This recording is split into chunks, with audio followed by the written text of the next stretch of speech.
Hello again, everyone, and welcome to another edition of Silver Bullion Television, SBTV. I'm your host, Patrick Vieira, and this is our Christmas edition where we'd like for you to meet the rest of the staff that work behind the scenes of Silver Bullion Television. And we have Vincent, who does a lot of the research and the scheduling. Without him, this show just wouldn't be. And we have our newest employee to the staff, Jessica. Hello. So Jessica just came on board. She's part of the editing and the graphics team, and we're glad to have her. And she has a message she would like to say to you. We would like to wish all of you Merry Christmas and a Happy New Year. Yay!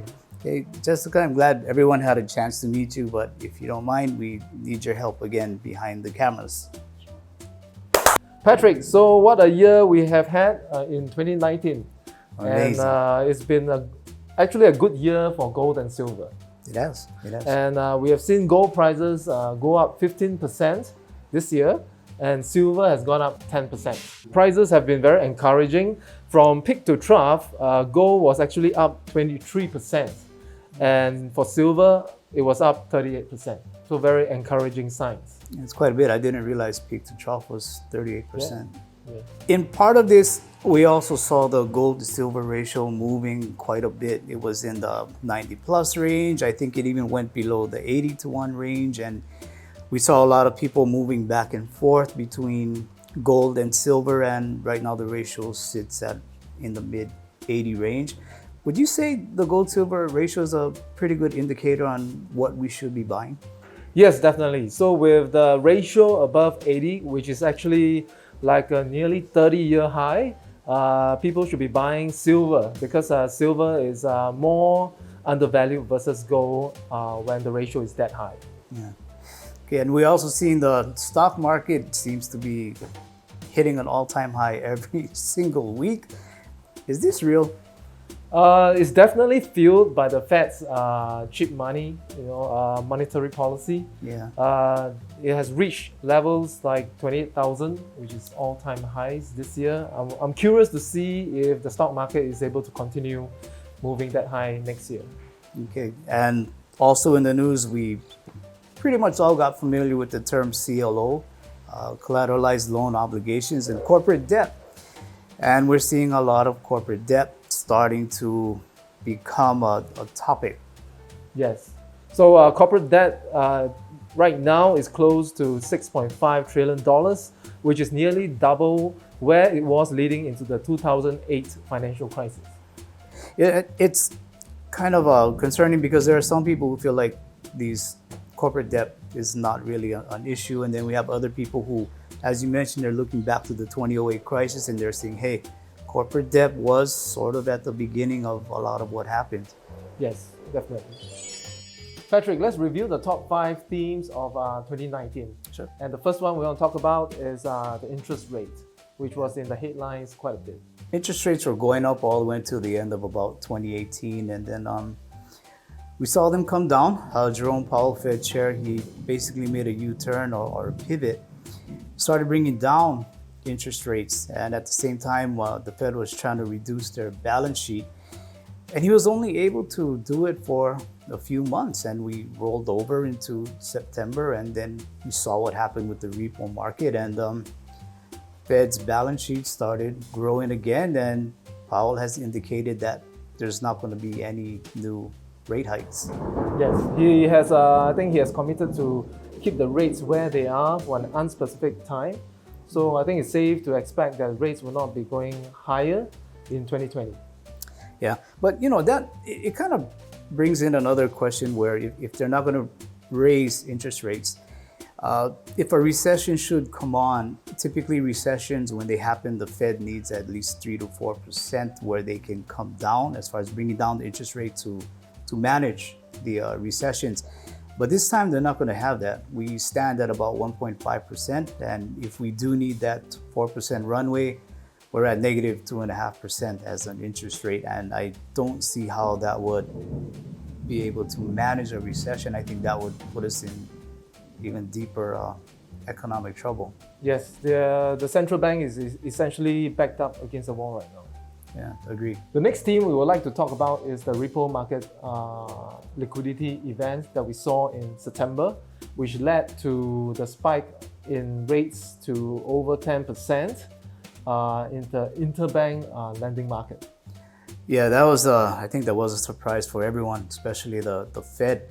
At first we were being told this is a temporary action, and we've seen it happen daily. Daily 20 billion, 30 billion a day.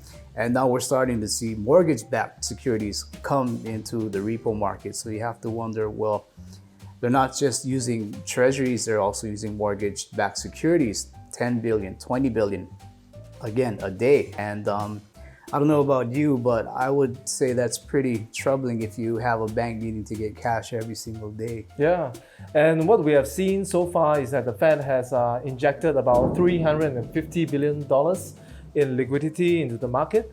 And this has caused the Fed's balance sheet to spike up, having a V pattern that we're seeing today. And we are not very far off from some of the previous QE volumes, right? In which I think QE2, they pumped in about $600 billion. So there are already projections that show that the Fed will reach the same levels as QE2 by mid-January. Yeah, I saw that also looking at the... See, everybody's angry at the Fed right now, right? I saw that too, looking at the charts, and it looks very similar back to November 2010 going into 2011, where we had QE2. And my question, after looking at the chart, my question then became, are we going to look similar to QE2 or maybe even QE1, or maybe we'll create our own kind of like a QE 1.5 type of a looking chart? But either way, we're going up. QE is here. Don't call it QE, or we're going to call it QE. Let us see what some of our guests have said about the repo market liquidity event. It's not so much that liquidity freezes prior to the crisis weren't unusual. It was that they would have never registered on the radar screen versus $60 billion a month, which I would remind you is going to come out to 96% of the Treasury's net issuance over the course of the next 8 months. If the Fed was to decide to extend out this $60 billion a month to the 11th month, it will have grown its balance sheet by the equivalent of the quantitative tightening that it was able to undertake earlier on in shrinking its balance sheet. All of QT will be completely wiped away. So the unwind will be unwound. Well, then when they started quantitative tightening, those reserves started to fall. Okay, and there's also a range of external requirements. So a lot of settlements with foreign banks were actually reducing reserves as well. And it got to the point where, because they were no longer doing that instant daily operation to make there was no possibility of a shortage of reserves or an excess of reserves driving this rate outside that plus and minus 0.25% band around their target rate, they didn't have any expertise anymore. They'd lost it in the previous decade. So suddenly the decline of the overall level of reserves meant that some banks found themselves in a situation where they couldn't get the reserves. They had to borrow on the overnight market, and bang, you got that spike. Now, Patrick, the third theme that we want to talk about is the aftermath of the coming financial crisis. Very often we have heard people talk about, a crisis is coming, but not many people talk about, what happens in the aftermath and what should you do. Yeah, the aftermath, I think it's all going to depend on the transition or how you made it out of the transition. And for myself, you guys know that I often talk about how the transition is the most important part, because we're here today in the current monetary system, and we're going to move over into a new monetary system. And it's that transition to get you from here to there that's probably the most important part. I mean, do we expect chaos? Absolutely, but there's also going to be a lot of opportunity in the chaos. So it's something that we don't necessarily need to fear. It's something that we do have a bit of time to prepare for. And some of that preparation does include buying silver and gold as stores of value. Yes, and many of our guests also advocated that people should also invest in practical skills, right? Yeah. And here are some clips of what our guests said about developing practical skills. All you really have is the knowledge in your head and the skill in your hands. So the most important thing is to continue learning things, both knowledge and skills, and trying to increase in wisdom as time goes on so that you're more value to both yourself and other people. Diversifying your skill sets so that you can always have a way to earn money, because some skills are going to be in demand, and so you want to broaden your range of skills and experience so that you can always create value in because the economy is always looking for value, right? And value flows to scarcity. So if you have skill sets or a combination of skill sets that are scarce, you can always earn money. So that's going to be a plus. Yeah, Vincent, another topic that was on people's minds was de-dollarization. We've been hearing a lot about countries trying to move off the dollar. And what's your opinion, or what do you understand de-dollarization to mean? Yes, so for those who are unfamiliar with the term de-dollarization, so what it means is that there are countries today who are looking for alternatives with regards to currencies that they can use for global trade. So they are trying to move away from the US dollar because the common consensus is that the US dollar is being used as a weapon today by the US government.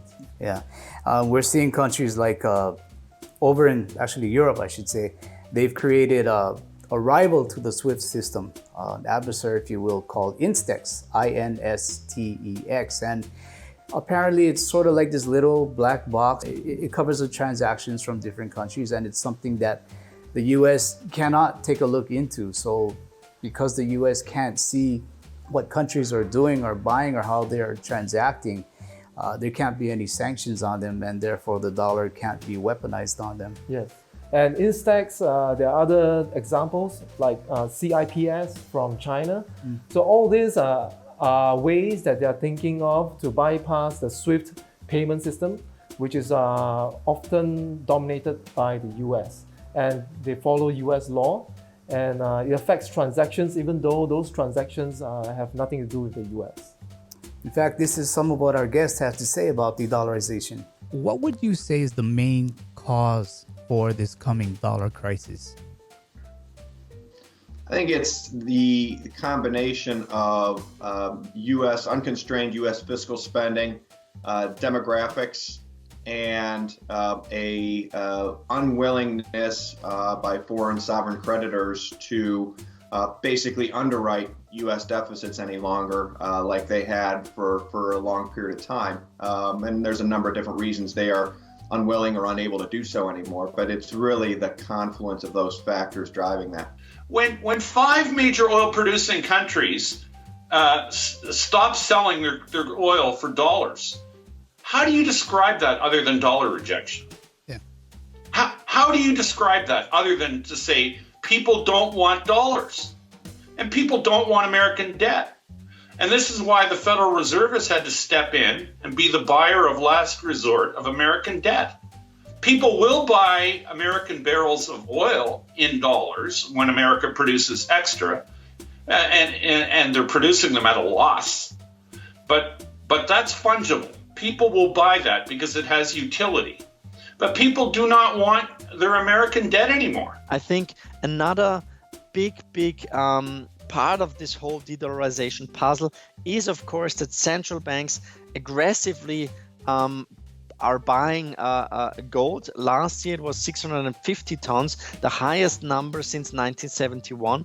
This year it seems that it will be even higher. So we estimate around 750 tons. And this also shows that many central banks are losing trust in the US dollar, are losing trust in international alliances, because we are also seeing this repatriation trend. So countries are bringing back home their gold reserves. That's a really big trend.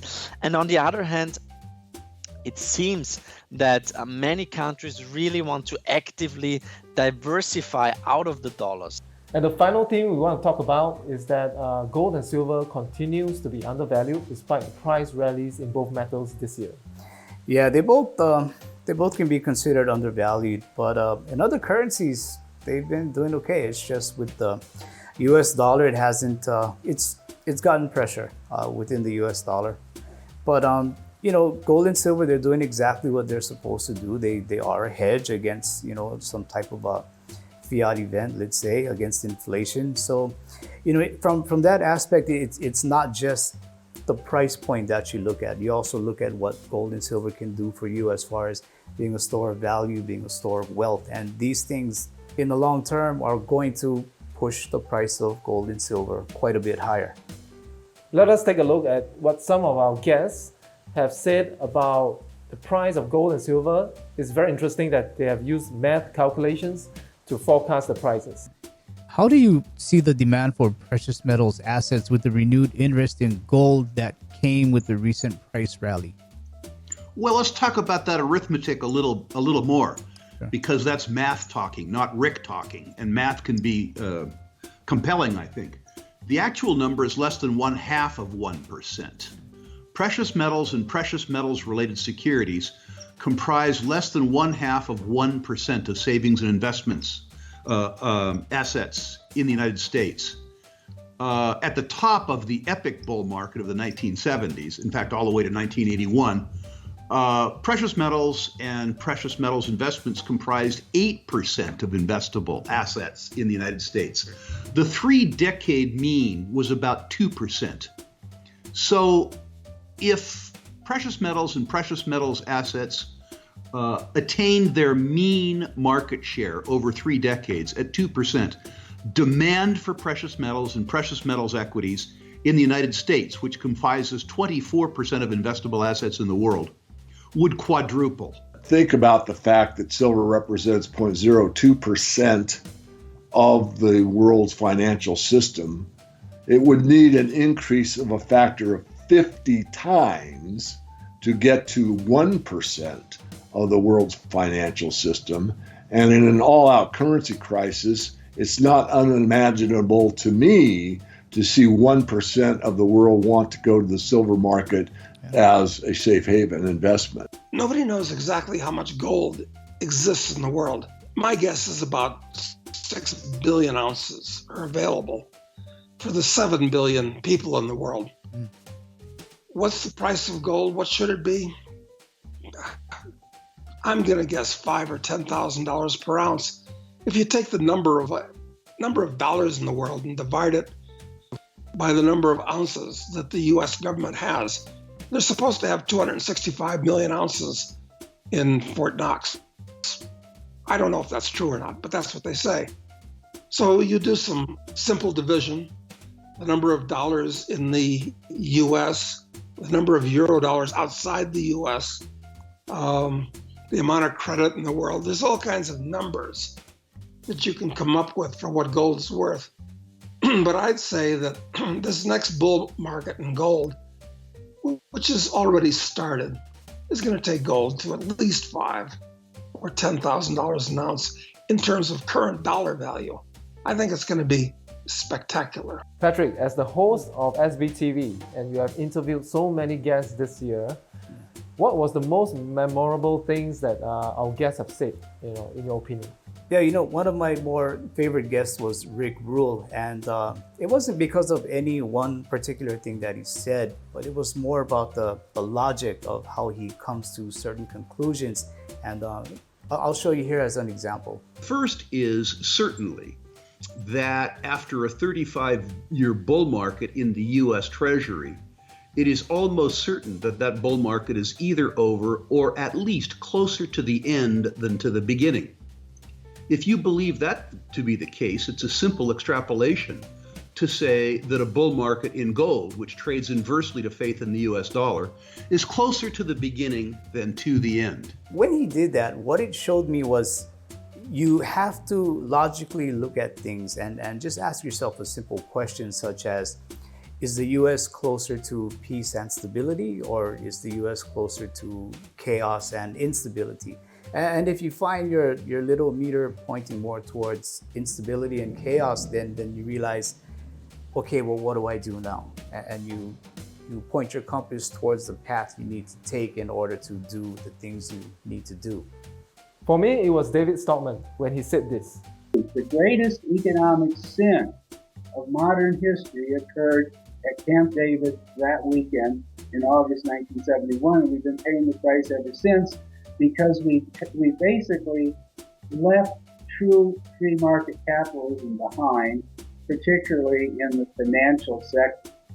And increasingly, we drifted into a state-controlled, central bank-dominated, bubble-ridden, debt-ridden financial system that sooner or later is going to extinguish prosperity entirely. I liked what he said because he brought us back to August 1971, which was the time when President Nixon closed the gold window.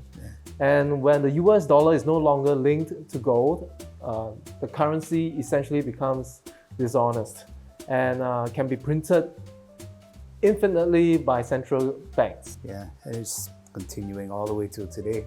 So I think two other favorites were Jeff Deist and Chris Powell. Jeff Deist from the Mises Institute is not a fan of inflation and he calls it robbery. The punishment of savings, especially older people and people on fixed incomes, is one of the greatest crimes in human history. It's a crime, it's an individual crime, it's a cultural crime, and I wish our financial media would actually write about this. I wish there were people at places like Forbes and Wall Street Journal and The Economist who understood this and who could write about this because it's the untold story of our time, and it is an absolute travesty. And we have the honor of having Chris Powell be at the Safe House for the interview. And what he said about gold price suppression was very strong, as you can see from this clip here. The gold price suppression scheme is a scheme as evil, in my opinion, as the Nazi scheme and the financial markets in Europe was during their occupation of Europe during World War II. People don't realize that the primary mechanism of the Nazi expropriation of occupied Europe in World War II was not done by sending the Gestapo or the SS into the Louvre and taking the paintings off the wall, or going into the Bank de France and looking for any gold that hadn't been shipped to America already, though the Nazis did confiscate gold in central banks wherever they were able to. The main mechanism of the Nazi expropriation of occupied Europe in World War II was manipulation of the currency markets. The Nazis would go in, take over a central bank, and they'd change the exchange rate between the occupied country's currency and the Reichsmark. So those were some of our favorite interviews, and then you had a chance to say some of your favorite interviews. And coming in at number one was James Rickards. Mr. Rickards was just coming off writing his book Aftermath, which was a very good book. And he made some time to come on our show and talk to us about a few various things. Yes, and his interview had the highest view so far, 165,000 views. And after Jim Rickards, the next favorite that you all voted for was Doug Casey, who came on our show and talked about hyperinflationary depression and gold hitting $5,000 per ounce. And the third most popular interview was that with Bill Holter at the start of 2019. And Bill was telling us that there was not a chance that the Federal Reserve is able to prevent the next coming crisis.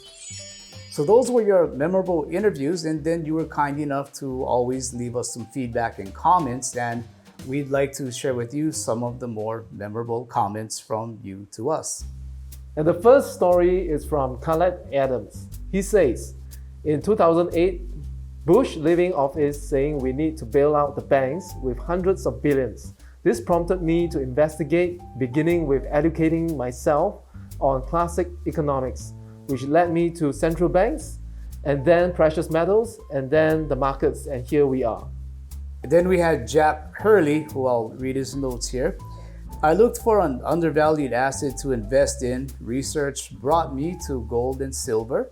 Gold and silver further helped me expand my knowledge of the monetary system and realize how inaccurate my view of currency was. And Jake Hurley, you are not alone. And James Finch summarized it in one line. He said, In 2008, I watched my 401k plan drop 30% in 2 months, and it scared the beep out of me. Teamwork. And then we had a comment by Spectral Lim, where he says the 1997 Asian currency crisis and contagion was a wake-up call. In 2008, opportunity to grow real estate assets, and in 2016, it's time to grow precious metal assets for hedging purposes. And then we have JPro57, who says after watching Mike Maloney, Rob Kirby, Lynette Zhang, and others, he came to the conclusion that holding fiat is potentially dangerous and started buying gold and silver, and even calls it a pleasant addiction. None your business. I spent my entire life working 70 to 100 or more hours a week. This included working a wage-paying job along with having a business on the side. I invested every penny I had into several businesses that ultimately failed. After the Central States Teamster Retirement Fund became insolvent and the failure of my business ventures, I found myself in dire straits with no retirement savings. I began to scramble for answers. Eventually, I began to understand how we all have been deceived and how the system was rigged against us. Once I discovered what real money was, I began to obtain as much as I could. I thank all the people who are out there trying to wake up our nation. Keep up the good work. This was submitted by Dutch Partisan. I was looking for a present for my late father a number of years ago when I stumbled on silver sovereigns, and I gave him one. He was very happy with it and wanted another one for every festive occasion. Of course, I was ordering along with him, researched precious metals a lot more, and now it's my favorite way to safeguard my finances as well as sort of a collection. Got the infused maple leaf and the square dragon coin in my last purchase amongst others. They look good. And from William Birkin Road, my parents purchased a $1,000 face value bag of constitutional silver and buried it when I was about 10 years old in 1964 in La Jolla, California. After the huge rise of spot prices in 1980 through 81, with the Hunt brothers, I asked them whether they still had it. Unfortunately, it was sold and we didn't get a premium since we had not packed them well. In 2004, a Ford dealer I was working with in Cary, North Carolina asked me to purchase 100 US Eagles for $8 per ounce, which I did. When I had to move back to La Jolla with my kids, the bag was heavy, so I unloaded them for about $14 each in 2006. Now I've been stacking limited availability silver coins and semi-numismatic fractional gold coins like the Perthman Lunar Series, Engelhard Silver and Quarter Ounce Gold Plus, Comsco on a horse, 1/10 gold, and Mexican silver vintage onzas. This was what Mark Wiseman said. I was just horrible at saving money. If I bought and held it in silver, I didn't go out and spend it on pizza and movies. The extra step of converting silver back into fiat helped me to limit myself to only using my savings for when I really needed it. Years later, I have several months worth of expenses saved up in case of emergency. I also find enjoyment in the collecting aspects of seeing different coins, the old dates and history involved, as well as the appreciation of the feel and look of a nice coin. Paper and fiat just don't make sense to me anymore.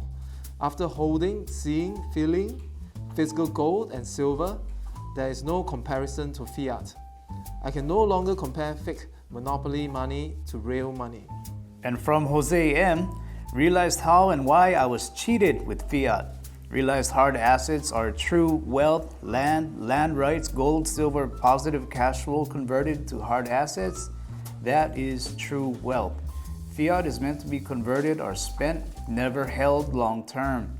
Especially after learning about the retirement account, pension, 401k scam, how all the earnings are churned away in fees and the account owner will receive devalued fiat, if at all. That did it for me. And here is what Chris Curtis says. QE got me interested. Mike Maloney's Hidden Secrets of Money episodes convinced me. And Patrick T says, I was listening to Peter Schiff in early 2014 and read his books. It opened my eyes. Even Batman wrote into us and he says, I loved the history of coins and money as a child. I got my first silver dollar before age 5 and I still have it. And lastly, Johnny XRP from Ron Paul. Around the time I read his book, End the Fed. And with that, Vincent and I would like to thank you for sharing your stories and comments with us, and we look forward to hearing from you in 2020. Patrick, what a big year it has been for our SBTV channel. We ended 2018 with 5,000 subscribers. At the time of the recording of this video, we are close to about 18,000 subscribers. And we now have 3 videos that have more than 100,000 views. Yeah, so for that, we need to thank all of you. Sometimes getting guests can be pretty hard, but we will forever keep on trying to get the guests that you want to see. Yes, and this was also the year that we started live streaming, and we spent a lot of time researching the topics that we want to share with you on our live streams. So catch our live streams every week on Sundays at 9 p.m. Eastern Time. So to sum it up, I think in general, what a lot of our guests have been saying, and even you who've been commenting, is, you know, when it comes to gold and silver, again, it's not just about the price. It's about the wealth protection that it gives you. It's about its way. It's a store of value. A lot of times, as I said before, when it comes to the very wealthy, it's very common to hear them say things like, there's a time to make money, and then there's a time to protect what you've made. And we are seeing a lot of them coming into that arena where they're looking to protect what they made. And even though the stock markets are going up, and yeah, you can have a nice ride with it, we are seeing a lot of people who basically are getting off that ride and coming into gold and silver. Yes, and if you look at the total portfolio of your assets, you will know what are the assets that are digital and what are the assets that are physical. And precious metals is a very unique asset that is physical, that is not owed to anyone. You do not owe the value to anyone. You hold the full value in your hands at all times. And in markets like Singapore, it is extremely liquid. You can wake up one day and you say, now is a good time for me to sell. You can easily sell to any of the dealers in the market. And so we don't just want you to hear it from us, we'd rather you hear it from some of the guests that we had on the show this year. That's why also, gold is the money for the kings, silver is the money for the bourgeoisie, and that is the money for the slaves. I think silver is actually, it's a bargain. It's got a tremendous risk-reward profile. To me, the one that, to protect yourself against, these kinds of debasement and competitive debasement, it's you gotta own gold. Gold is the bridge between both of those two things. It's a financial asset, so it's like a bond or it's like a currency, but it cannot default. No matter what happens, if you have a bar of gold, you still have a bar of gold. Gold is no longer like a luxury. It's mandatory in everybody's portfolio. So Vincent, with all that we've gone through this year, all that we've heard from our guests and from our viewers, what's your outlook for 2020? 2020 is certainly looking to be a very exciting year. We have the US presidential elections, right? And recessions has so far happened before or slightly after the elections. And we are seeing that the Fed will not be raising rates. I think instead they may be cutting rates, because the market needs so much liquidity to be injected. So that will be positive for gold and silver prices.